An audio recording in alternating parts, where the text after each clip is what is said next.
Hey, welcome to episode number 50, the big 50 of Horns Up. Peter, how are you? Very excited. Very excited? Yeah, multiple reasons, but not only because it's 50, but yeah.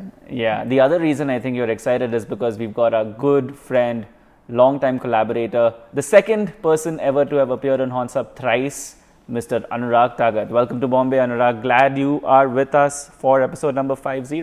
Yeah, wow, the big 50.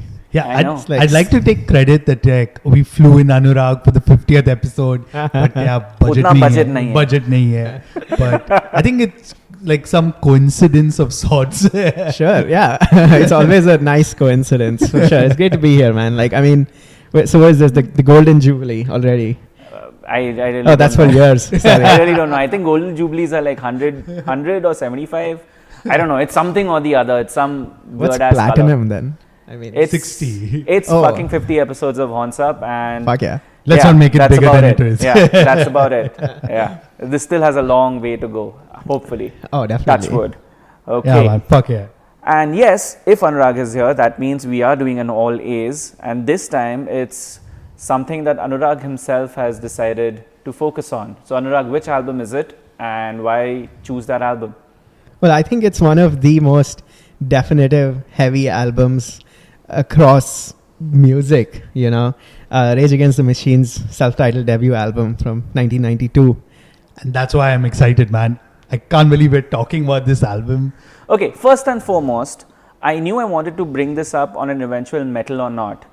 Are we all three in definite understanding and in definite agreement that Rage Against the Machine is a metal band? Yes. Yes. So fuck all you guys who say they are not a fucking metal band. They are a fucking metal band. Sorry, old schoolers. You boomers. Well, we are part of that. I would like to believe. Anyways, okay. So coming back to Rage Against the Machines, Rage Against the Machine. Peter, quickly, first time, kab suna? So, I'm one of those guys that actually heard Audio Slave before I heard Rage Against the Machine. Oh my God, you're What? one of Yeah. those guys. And I'll tell you, because I still remember buying, I think I bought secondhand the Audio Slave self-titled album. And it was all over the place, man. Radio, TV. And one of the things about that album, the way it was promoted, is that members of, Soundgarden and Rage Against the Machine. And for some reason, I'd never got into Rage Against the Machine as yet. No, it never came across.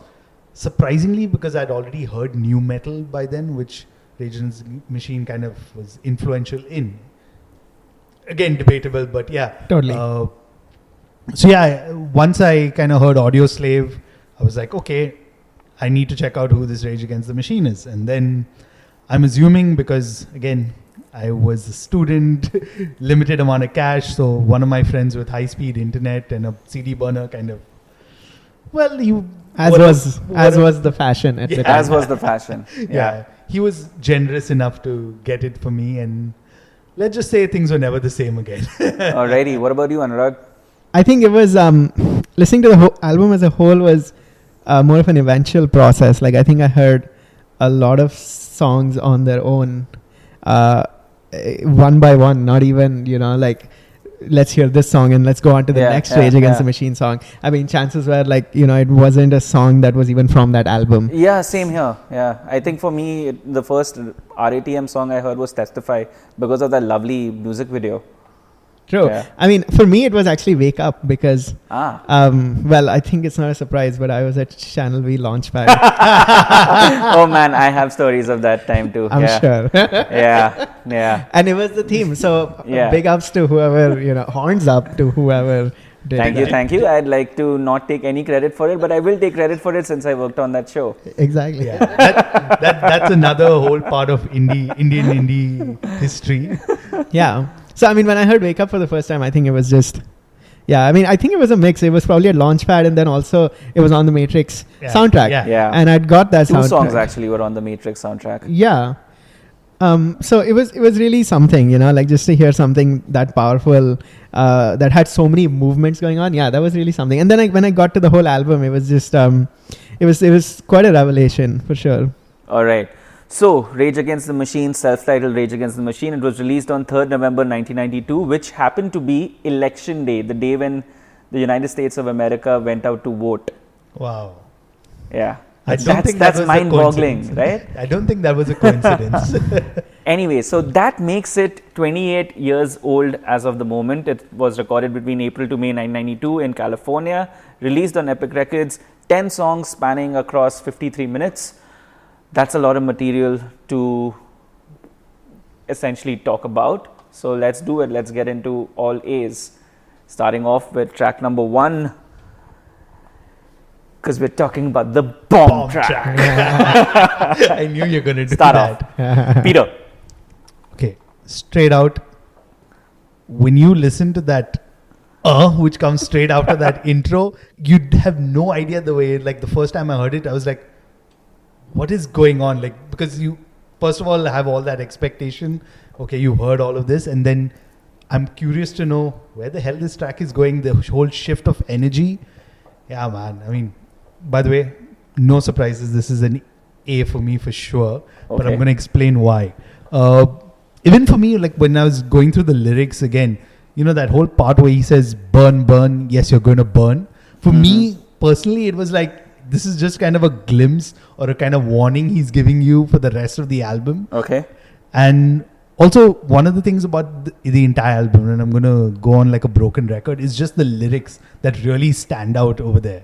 Because like when I was reading also, literally the way they've done the album is Zach had all the lyrics already somewhere written out, and they married it with Tom Morello's music. So it was kind of a mix of both.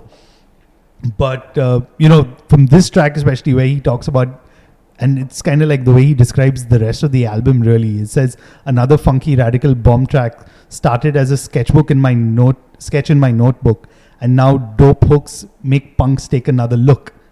I mean, that just, if you look at those 3 lines itself, that kind of, or 4 lines, kind of describe the entire album for me really. I mean, if you just think about it, the rhythm section also, man, really stands out from the first track itself. And from someone who went to listening to Audioslave, it kind of just makes sense that, yeah, this is the band, this is where they kind of started out from. Yeah, and it's just a glimpse of what's coming for the rest of the album. So great opener as a track itself. True, man. It's cool that you said that, you know, you were coming from the Audioslave sort of context to hear this song, because like the first time I heard this song was on their live album, live at the Grand Olympic Auditorium. So like that was, you know, like their swan song, so to speak, supposedly. But I mean, you know, like I think it was just awesome. It just blew my mind how that a band can call a track Bombtrack, and you know, just like, and just live up to it, right? So it's A+, 100%. Yeah, for me too, it definitely is an A+. My first ever listen to it, I set aside the lyrics, because honestly that the entire music elements, all the instruments coming together, the riffs are the grooviest fucking riffs I've heard, and I still maintain that. I don't think there has been a band that has come up with such juicy, groovy riffs all throughout and done it so consistently. And it gives you a complete glimpse of what a tight bass and drum unit can do. I mean, set aside Morello's guitar work, the bass and drum unit locking in together is beautiful. And then on top of that, you add Morello's innovative guitar playing, and on top of that, you add Zach's vocals. Oh my God, it is a bomb track. The second listen, that's when you start listening. That's when I started listening to the lyrics. And then you eventually, or at least to me, it dawned that, oh my God, this isn't, you know, your stereotypical metal lyrics in that sense. These guys actually are talking about very topical, issues, and they're talking about something that you can actually educate yourself on. Very specific historical stuff. So adding that kind of information and making it so easy to digest and easy to dance along and move along to as well, I think all of that just brings it in together to make an A+ of a track for me. So I wanted to know, like, I mean, did you hear this album like in its entirety the first time, or did you like hear some songs of it and then? I heard some songs of it, and then I eventually heard all of it together. Yeah, I think the first couple of songs I heard of it, it wasn't Bombtrack, but by the time I had gotten around to listening to this entire album, Bombtrack quickly became one of my favorites, because that was also the time when I was brushing up or learning how to play guitar, etc. And I remember that picking pattern for the intro, that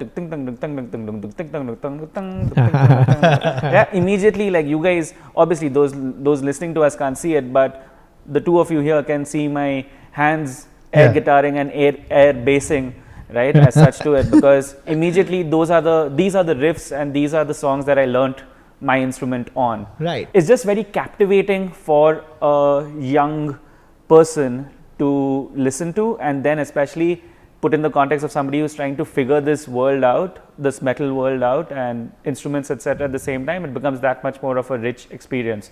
Definitely A+ for me. Any closing comments about this particular track? No. None.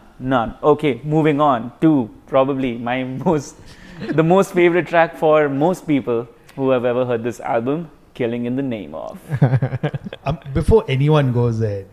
Before anybody goes anywhere, fuck you, I won't do what you tell. But I'm telling you, when you hear music like this, when you're 16 years old, till date, it's kind of shaped me into the kind of person I am. So, but I want to hear what Animesh has to say on this. Okay. Really. Okay, all right.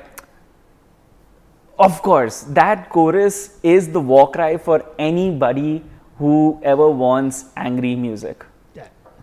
Or music that reflects your anger, music that reflects rebellion, music that reflects anguish, music that reflects oppression. Fuck you, I won't do what you tell me is a war cry. Yeah, and the fact that it's repeated so many times, it's a fucking banger of a track. Weirdest thing, this track, Killing in the Name of, used to be always played at Hard Rock Cafe in Bombay after 12 a.m. Once they did their YMCA shit, right? The very second or third song after the YMCA shit always used to be Killing in the Name of. Yeah, that DJ knows what's up. Yeah. This was his fuck you, I would do what you tell me to. Literally. But I mean, clearly, it was them aiming to make it an anthem. There was no doubt about it. But it was them making it a Rage Against the Machine anthem. It wasn't them making an anthem that would maybe mobilize like masses or just get mosh pits going or anything. It was just them saying that, hey, if we ever make an anthem, this is what it's going to sound like. And it's perfect. Yeah, it is. I'd like to bring in something that I found. This is a quote from Tom Morello. It's taken from a Metal Hammer interview which he did a long time back. It says, Killing in the Name is the most important song on this record. It's taken on a life of its own that's really separate from Rage, where it's become one of the rebel rock anthems for people who are on the front line trying to change the world. I don't disagree at all. Dude, Definitely. I mean, we can, and this is my notes, but I have to say this. We can do a complete episode just dissecting this one track. I know it's got great guitars. You really begin to hear what Tom Morello was going for on with his guitar sound, because it's on this one that you are actually exposed to. If you listen to this album for the first time, you're listening to Rage Against the Machine. It's on this track that you begin to see the innovative use of the kill switch and all those lovely little effects and stuff that he does. And they just do it so effortlessly on the track. Exactly. So it would surprise anybody. I mean, it surprised me the first time I heard it. Imagine this is their debut album, huh? Right. It's not like this is their second or third album where, they experimented. This is they got it bang on first. I mean, for me, since you mentioned the solo, right, around the 4-minute mark, what I found very cool when I keep listening to it, every time you actually hear Zach go, come on, he's literally egging him on. Those vocal hits are the best vocal hits also on a metal album. Also, this I found really cool, and I was watching the video just to see it, is the cowbell hit in the start. It's just guess what's coming next, and boom, it hits you. It's funky, it's groovy, it's heavy as fuck. And I think this is one of those songs, irrespective of whether you're a metalhead or not, you've heard it. Yeah. It's an anthem. Yeah, and I think at the same time, because it's an anthem and because it's arguably Rage Against the Machine's most famous song, I think it comes with its own weight, 27 years later, it just comes with its own weight of being that song that everybody knows. And then you're just like, that's not what the song stands for, you know? Like somebody will just play it at a fucking college show and you'll just be like, yeah, it'll bring the entire college community together. Weirdly enough, I remember this being done at Wilson College, one of the first shows I ever played in, and some band decided to do this song. Automatically, the principal, etc., wasn't happy about it, but you couldn't stop the kids from having that time of their lives. It was the biggest act of rebellion they could have ever dreamt of at that particular age, or at least in that particular context. True, and that really says something, though, yeah, about rebellion in college. It's really powerful music. I mean, it's music that you can take to anybody and he instantly will get riled up, or he instantly will get, energized, or just aggression. But I don't know if you guys remember this. 2009, somebody started an online campaign on Facebook, which I say is probably the best use of Facebook ever. This. They wanted, so basically, typically during Christmas time, you'd have the X Factor, which is this entire news event. And then they actually went to number 1. And which resulted in the band reuniting to play that show. Yeah, and that was so brilliant, dude. Like, I still go back watching that video sometimes. It is so cool, man. Yeah. And just to think it all happened because of one guy on Facebook. So, quick grades. Peter. A triple plus for me. A triple plus if that's possible. It's A triple plus for me too, which moves us on to Take the Power Back, track number 3. Very fart bass to bring that shit in. I'm surprised of how 3 songs in, there's no let up of energy. Yeah. Right? That's my first comment on this. What about you guys? Anurag? I think like it was when I heard the song only on the album because it just obviously wasn't the most popular Rage song. And when I heard it on the album, you're hearing it in order. So like you're expecting, you're hearing all the songs you already know. And then now you're hearing this song. I mean, and I assume it's different for a lot of people, like maybe some people heard the whole album in the first shot. But so this track comes across as, like them just sort of furthering what like has already been set up. But it doesn't feel like the most powerful Rage song. That's what it definitely has that conviction, and it has that signature sort of energy to it. But it still doesn't, to me at least, feel like the most convincing Rage song. Okay, so allow me to take that point and just add a little bit more to it.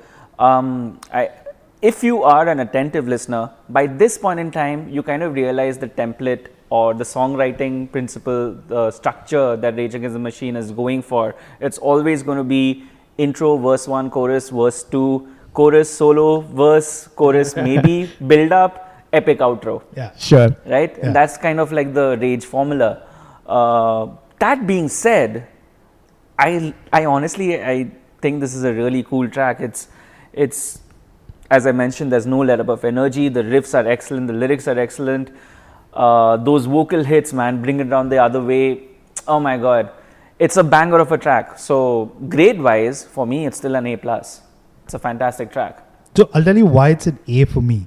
First is just that initial part, but again, for me, it's about the lyrics when it comes to something like this. I mean, for me, another lyrical gem, as I've put it, which I can't remember which verse it is, but it's the beats and the lyrics they fear. The rage is relentless.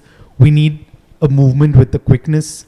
You are the witness of change, and to counteract, we got to take the power back. Yeah. And it's like, for me, this is like the soundtrack to activism, man, which when I'm listening to it so many years later and looking at the state the world is in, I'm so fucking glad Rage is back, because this is the soundtrack that we need. This is the kind of music I want people who are currently like 15, 16 to be listening to.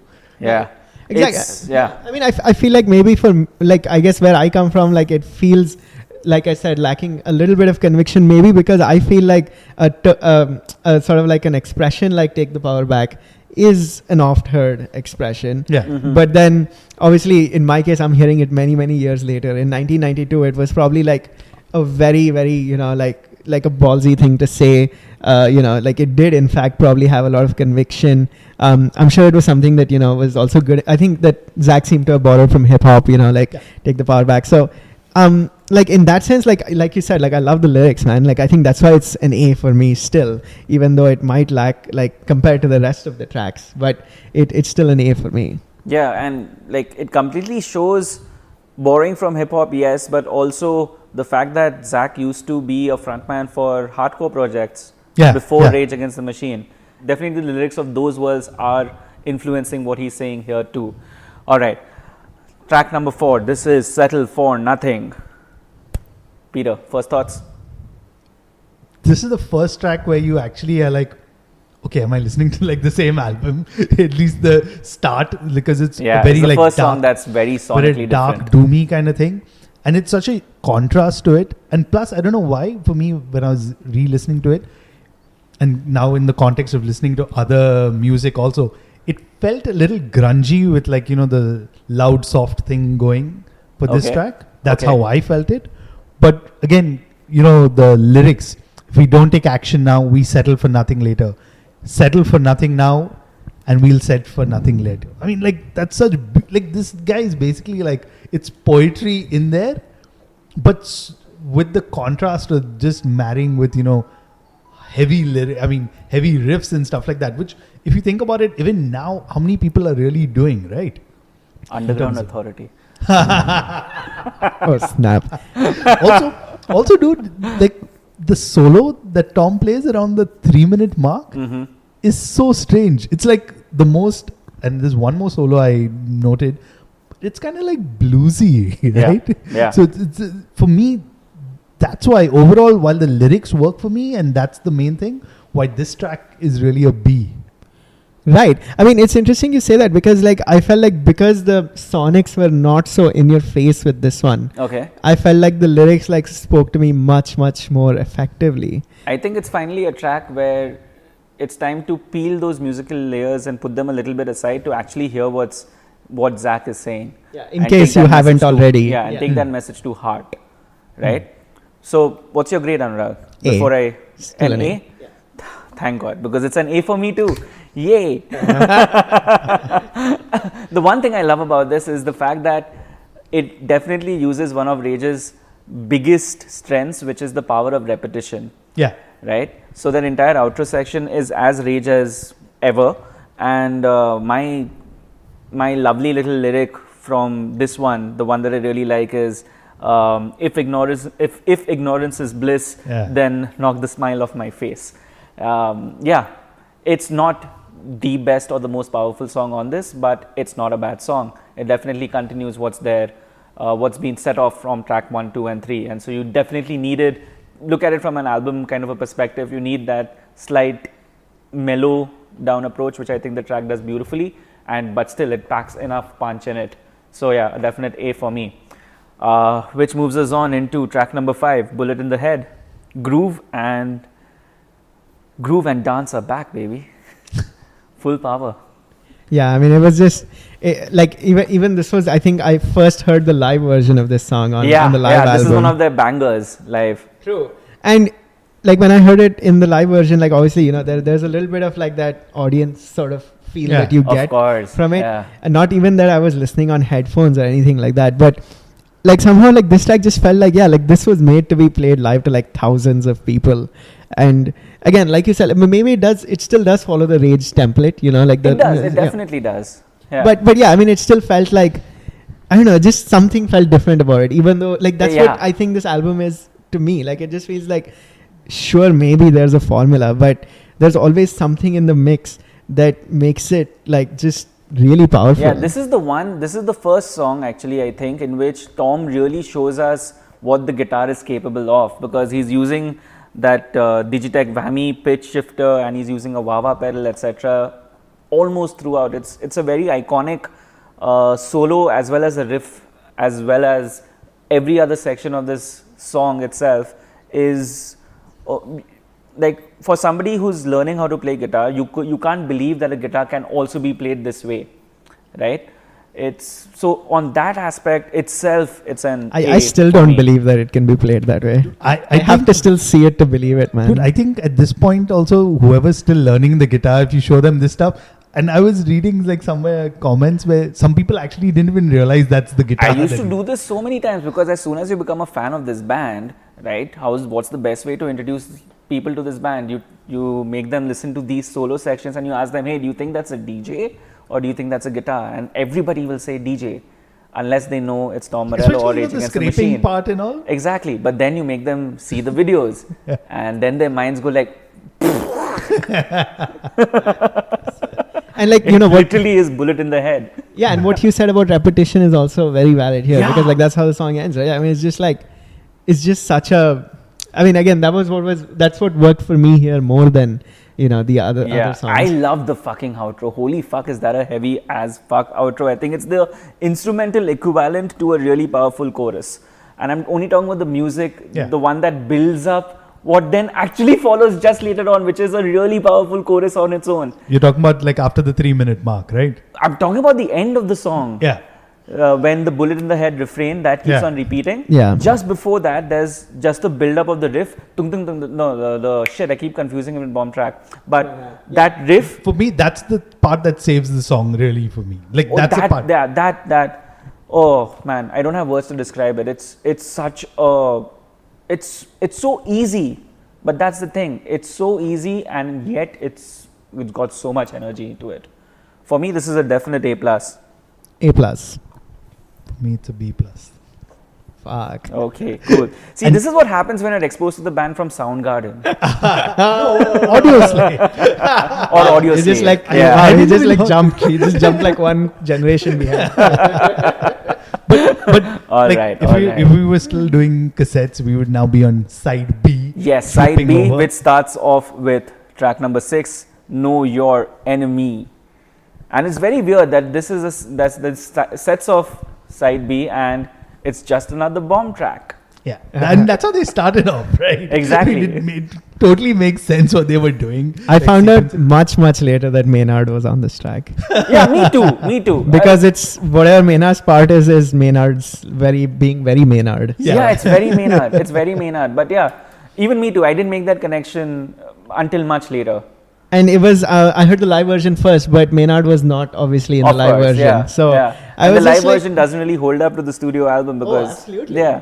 I mean that I was. don't know, I haven't heard the live, but I felt this would be like one of those great tracks to watch live, and like the whole thing that Zach has with the audience is like he can literally like hype you up. Of course, yeah. I love that ska-ish kind of a rapish kind of an intro, which you've not heard on side A at all, and then oh my god, it really turns on its head when that distortion kicks in and the heaviness just fucking envelops you. Oh my god. Yeah, I mean that it's really something that has to be said about the way Rage uses rhythm, and like I think that's where that funk metal tag sort of came from. I definitely. didn't buy it so much at first, but then when I heard it, I was like, yes, like like this does have elements of funk, as much as I hadn't heard that much funk at the time. So I was just surprised that like it could be categorized that way. Yeah, and then again, Tom's that lovely little siren-sounding guitar effect that he does somewhere in the middle. Yeah, like 3-minute mark. That's just and that follows up. You've really analyzed this to the very secondage. Yeah, man, because like that's the thing. I'm going like, wait, where is he playing this? And I want to like, I literally went back to a lot of the tracks, and again, one of the reasons I went back is more lyrical gems, where it's something must be done about vengeance, a badge and a gun. Because I'll rip the mic, rip the stage, rip the system. I was born to rage against him. Like, this is like straight fist in your face and in the place. I'll drop the style clearly. Know your enemy, man. This is Genesis, man. Yeah, for sure. I mean, and I really like just hearing you say that like gave me like goosebumps, man, because it's like even the outro was just like so powerful because it's just Zach just almost like saying these things. He's not even rapping, he's not even angry, he's not shouting any of these things. It almost, I mean, by now at least in the album, you're just thinking about how this is his natural voice, like this is how he talks, and his default mode like is he gave a megaphone to an activist. Right. I mean, his default mode is pissed off, basically.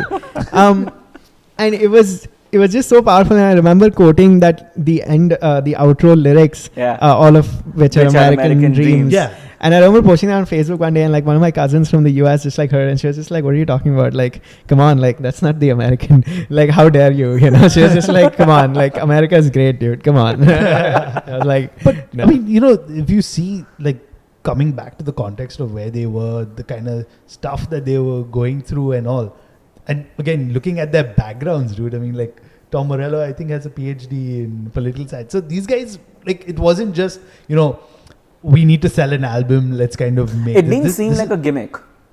I think that's the beauty of this absolutely. song, and not just this song, this entire album, or what essentially is Rage Against the Machine's catalog. Yeah. It didn't seem like a gimmick. Yeah. At the time. At that time, yeah. And I mean, the conviction which kind of comes.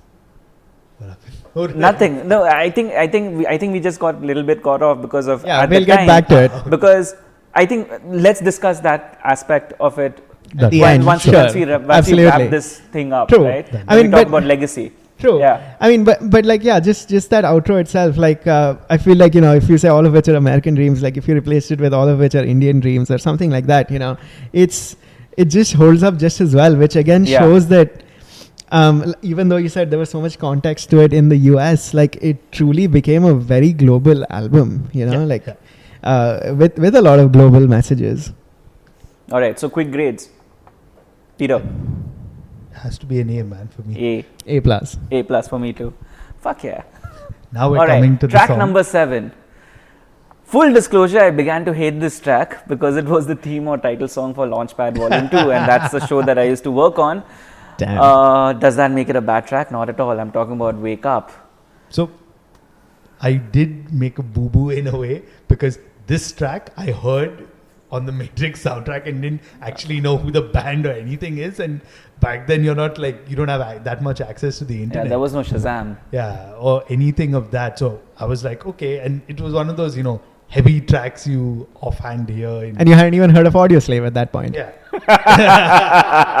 You guys are not going to let this go.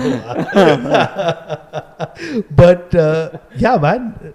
Again, the solo that comes at the 3-minute mark. You've got, again, stuff like movements come, movements go, leaders speak, movements cease when their heads are flown, because these punks got bullets in their heads. Again, he's making references. But for me, the thing that struck me the most, and I went back to this song recently with everything that's been happening in India, and the last lines that he says, it's just like, how long, not long, because what you reap is what you sow.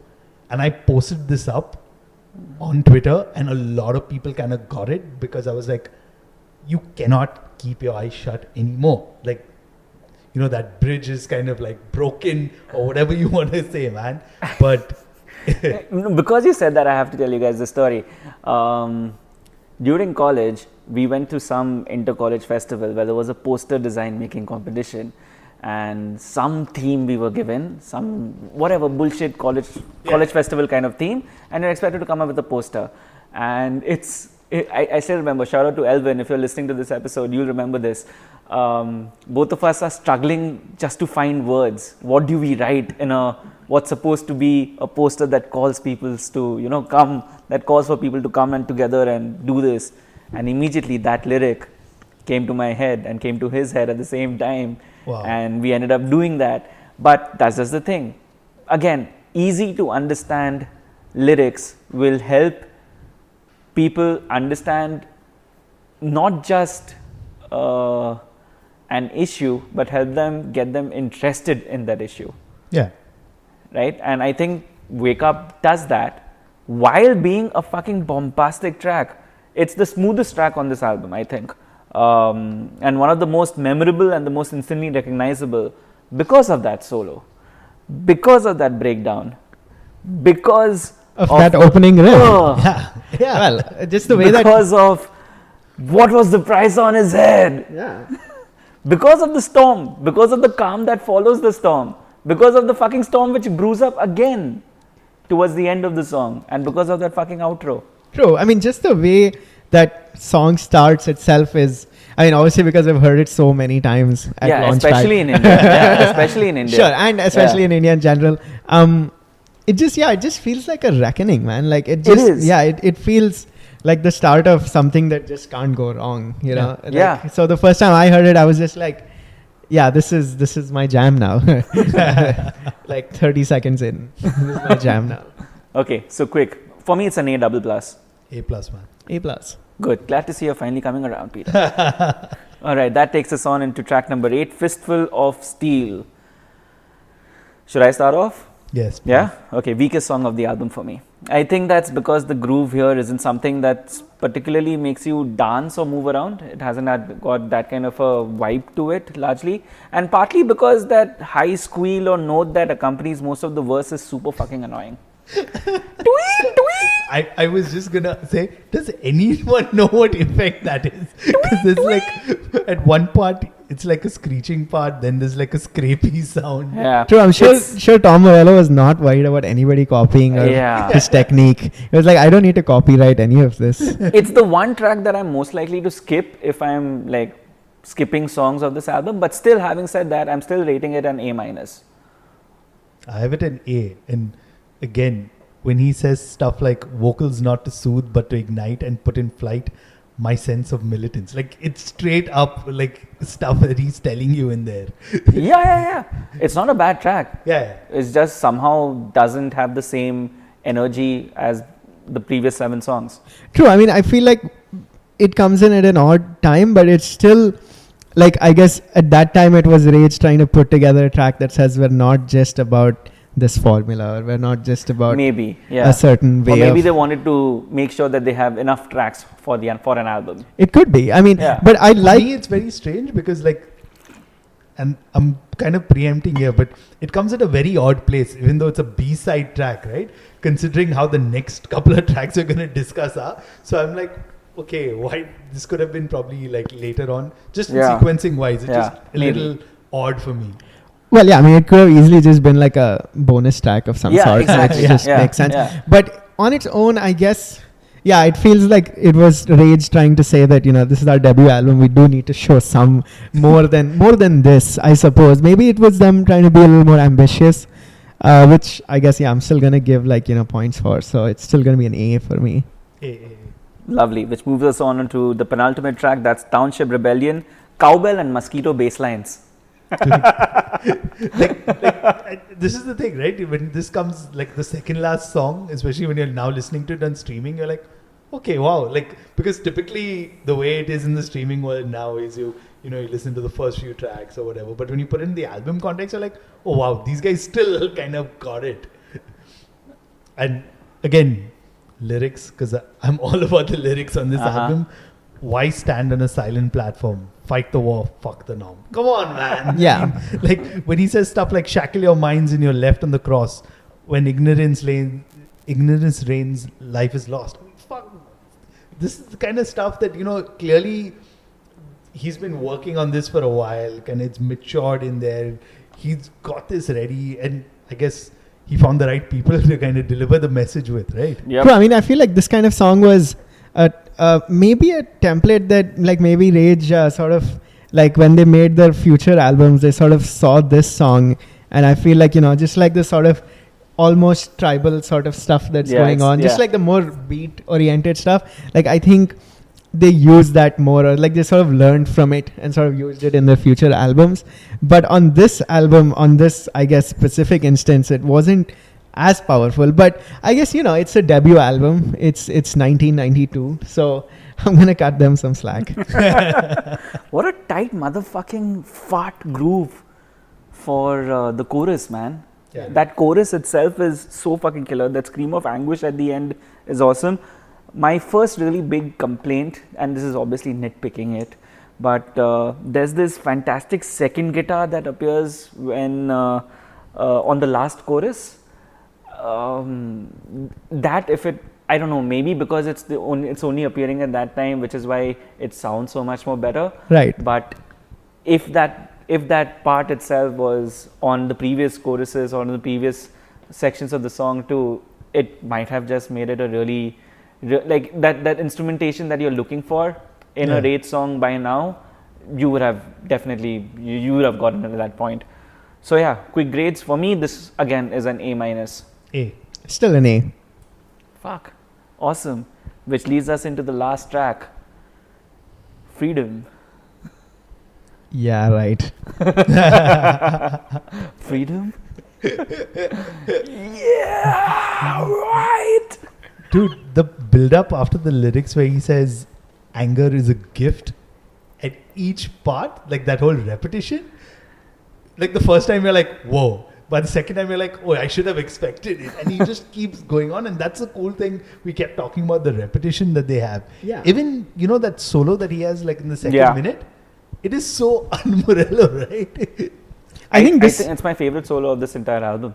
I think this was their opus in many ways. Like, I mean, I dare say, because it was still underrated for its length and just like maybe how they constructed it so much. Like, I mean, let's face it, like none of these songs are radio friendly. So that's not happening. I think what makes them radio friendly is not the instruments. I think what makes it unradio friendly is the lyrics. Right. And the song lengths. Sure. And which I guess, American radio at least used to censor a lot of stuff. So they were fine with carrying this kind of... I mean, I guess they were still... Yeah, I mean, they were still radio on the radio. Yeah, they were. But a song like Freedom, I feel...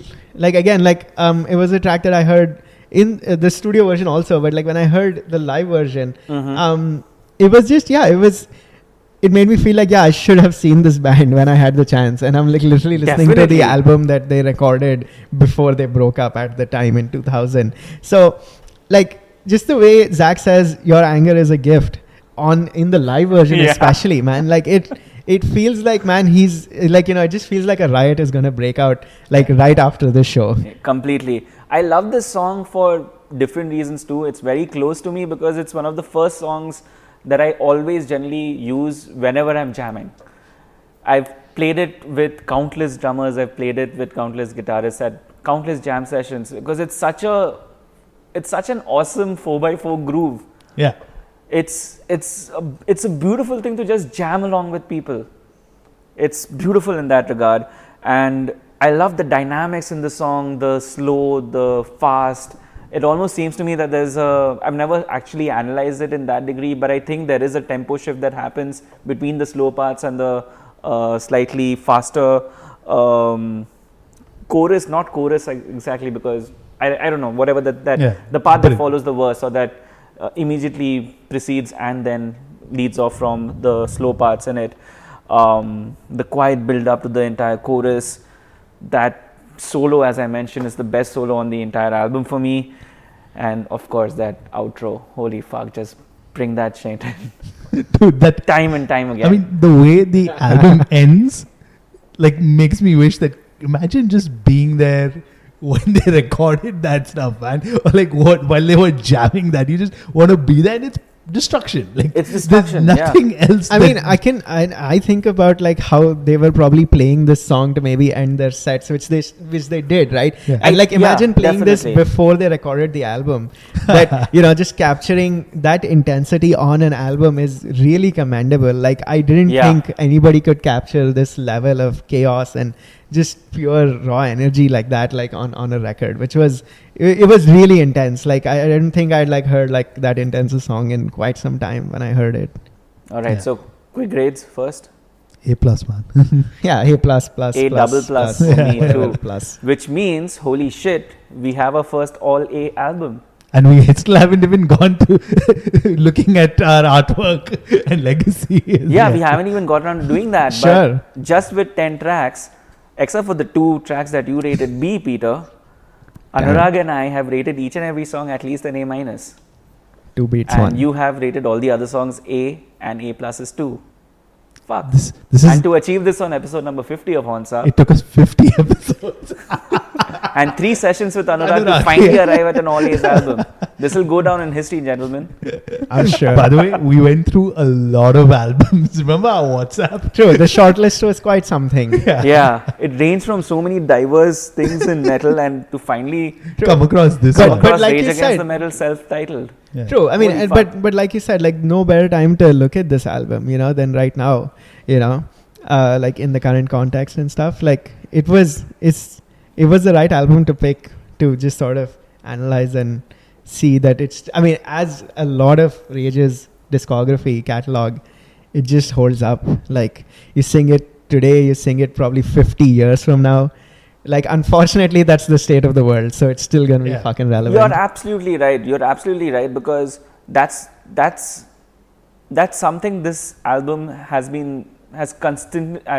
consistently been able to achieve. The fact that it is super relatable no matter what time you're listening it at. I mean, in terms of years of the world. You can pick it up. Old timers would call this album a classic. It is a classic. It is a classic, and rightly so, man. But it's not classic rock. Fuck anybody who said. Yeah. All right. So quickly, artwork, etc. It's such an iconic photo. Yeah. Right. Very easy to recognize. I think whoever was doing all of the softer side to Rage, which is besides the music, everything else that's involved in making a band and a brand, they were hitting all the right notes. True. I mean, it's the kind of cover that, you know, your parents would look at and be like, yeah, you're not getting that. and the plus act of rebellion begins right there. plus the, obvious parental advisory stickers. Yeah. So, yeah, there was definitely this is around the time that started also, right? 92? Yeah. I guess so, yeah. Yeah. I mean, it was, man. And, it was just a very powerful album artwork, and that was real. You know, it's not something that was like necessarily staged for a band album cover. No, which I don't think there was a lot of precedent for in metal. I'm not entirely sure that that they used a historic sort of photo for artwork. Like, I don't think. Well, I'd have to look into it, but there's that there's nail bomb one, right? And Sure, also but wasn't that the after entire black Rage? metal thing with sure.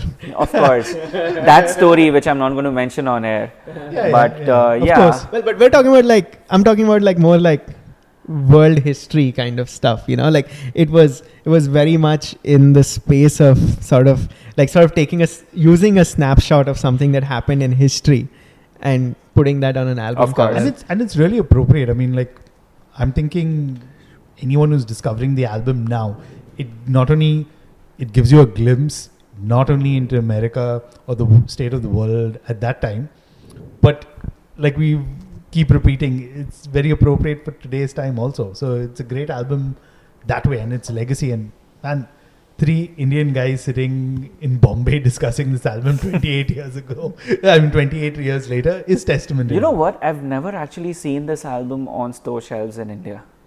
Oh. I've seen the others. Yeah. I remember seeing the others. Maybe it was always sold out, dude. You never know. Or it was Like like all the cool stocked. parents bought it. or it was like one of those Rhythm House guys, or someone was like, I got the album and hid it in the back somewhere. Who knows? Yeah, maybe. I don't know. Maybe. Yeah. Okay. Legacy. Right? We've already done this. Yeah, I mean, I it Yeah. remains relevant, definitely. It cements Rage Against the Machine as one of the most iconic bands ever. Right? True, but like you said, like we sort of touched upon before, like it makes sense to sort of, if you see it today and see what Rage has become today, like Yeah. it still makes you think, like maybe just a smidge about, like who are Rage Against the Machine today? Like Yeah, who are the obviously. members of this band? What are they involved in? What are they not involved in? What are they ignoring? Like you think about all that and you're like, are these the same? I mean, I think eventually you'll end up at the question of thinking about, like, are these the same guys who wrote this record? Are these the same guys who believed this stuff, who did all those, who did a lot of daring sort of stunts on stage and stuff, and like you really think about, what about right now? Why can't Rage still do something like this? I think that's a very valid point, but here's not a counterpoint to it, but another thought process or something of that sort, which is, what's the purpose of art as such? The purpose of art is to, at least for me, is to get an opinion out there, or to make your stand on a particular topic, make your voice heard in some kind of a manner, and then however the world interprets it, let it interpret it. Rage has managed, with this album, Rage has managed to construct something which will forever be associated with rebellion, which will forever be associated and has cemented its place as one of the albums to go to if you just need to vent, right? So, at one level, yes, while I'm super happy that they've done this, I think because they've done it in such a fucking fantabulous manner, you then begin expecting them to do this in their own life as artists. It's a as difficult people. album to live up to, definitely. It's a huge album, and it's a huge statement to live up to. And that expectation only happens when you cross that line of, oh my God, this is what will define me. Yeah, right? and when you do it very That's early, scary That's Yeah. scary. yeah. That's scary. for any human being. I Exactly. feel. But talking about legacy, when I still listen to "Killing in the Name of," I'm suddenly like close my eyes. I'm 16 again. Dude, I'm not I even. hate the word. I hate everything. And I the don't bit- get into even the age factor. Yeah. As soon as I play Rage Against the Machine, or especially this album, I just want to fucking hit stuff. Yeah. It appeals to the animals in all of us for some weird fucking reason. I think it has to do with the fact that the riffs are super fucking groovy. They are so simple to follow. Yeah. And to top it all off, they are unique, they're innovative. It's literally you're exposing yourself to sounds that you wouldn't have thunk, if that is, I'm going to use that word, yeah, you wouldn't have thunk could be done before. And at the same time, it's preaching a message which you ultimately end up understanding by the time you're finished with the album, no matter if you're listening to it even as a bystander, right? Yeah, I mean, and I feel like you said, like, I mean, by the time he says freedom, yeah, right. Like, I mean, you know what he's talking about Exactly, by then. yeah. I mean, if you don't, then you probably weren't listening to the album, like. No, then probably you, you weren't, Like you weren't, for me, you weren't one of the paying an things I iota of really- attention to it. One of the things I really miss out is I wish I had like a CD, or I'd come across a CD, because one of the things I used to do always would be open that booklet, read the lyrics, go check out the band pictures, check out all that stuff. Yeah. And unfortunately, I got it as a burnt CDR, right? Sure. But it would have been like really cool. True, But and- hey, you know what? Yeah.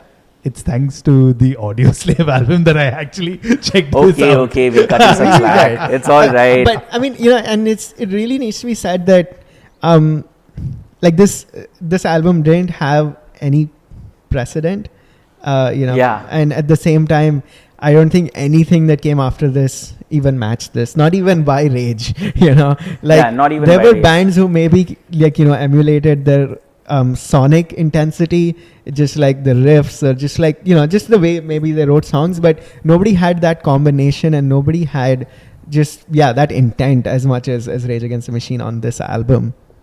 Yeah, quoting an article from Vulture, Rage telling you that the police were riddled with white supremacists, Rage telling you it was time to take the power back.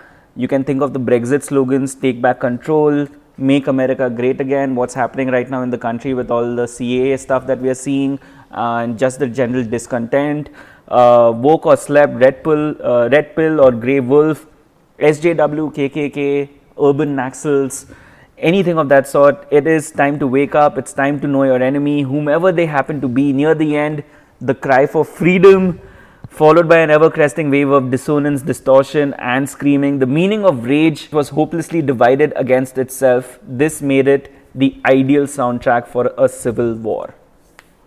I think that best encapsulates the legacy of this particular album. Absolutely. And there's still so much more to talk about it. You guys have heard, I'm assuming, of the entire audiophile fandom that this album has. Oh no, I haven't actually. Wait, which part are you talking about? Now you've suddenly... No, so this album is supposed to be, and I don't think this is actually true, but this album is supposed to be so well produced, which it is, because everything feels organic, Yeah. right? It's so well produced that many audiophiles use it to test their systems or to test their headphones. I used to do it too, but Nice. mainly because I used to fucking love playing Rage Against the Machine. Rage Against the Machine, and especially Killing in the Name of on big ass fucking Yeah, speakers. why not? It's the perfect way to get everybody writing. So yeah, take that one with a pinch of salt. We haven't even spoken about how it essentially sets up the entire genre of new metal. Yeah, dude. And like... Arguably, Arguably, yeah. because but it's- Faith No More was still around. Yeah. And yeah, But- well, if you were to trace back roots, you can say, I've heard the thing of Sepultura being a I was going to say that. new metal. Well, I mean, that way you might have been like, oh yeah, walk this way. Yeah, no, totally. Oh, rap. no, you didn't. Oh, God. Yeah, but that I think is a separate conversation to itself. But that's the point. It's such an iconic album that there's still a lot more to talk about. In fact, so much more to talk about that I think we'll have to do maybe 2 or 3 episodes talking about all the various facets. This album has touched so many people's lives. But I'm still super proud and super happy that we've hit the first ever All A's album on Horns Up, and it's all thanks to you, Anurag. If you wouldn't have suggested this, we wouldn't have done this. I'm already raising my horns up here for Anurag. Thank you, guys. Yeah, I mean, it was, yeah. I'm really glad that we did like a Rage Against the Machine album, basically. I think, like, if we'd done any other one, like, maybe we would be a little more divided. Yeah, maybe. But this one, oh yeah. Definitely. So with that, it's a wrap on this episode number 50 of Horns Up. Anurag, you want to quickly tell people where they can find you? I'm on Anurag Tagat on Twitter, and I'm not on Instagram. All right. So that's Anurag for you. You can always look us up at hornsuppod.com. Till the next time, Horns Up. Horns up. Horns up.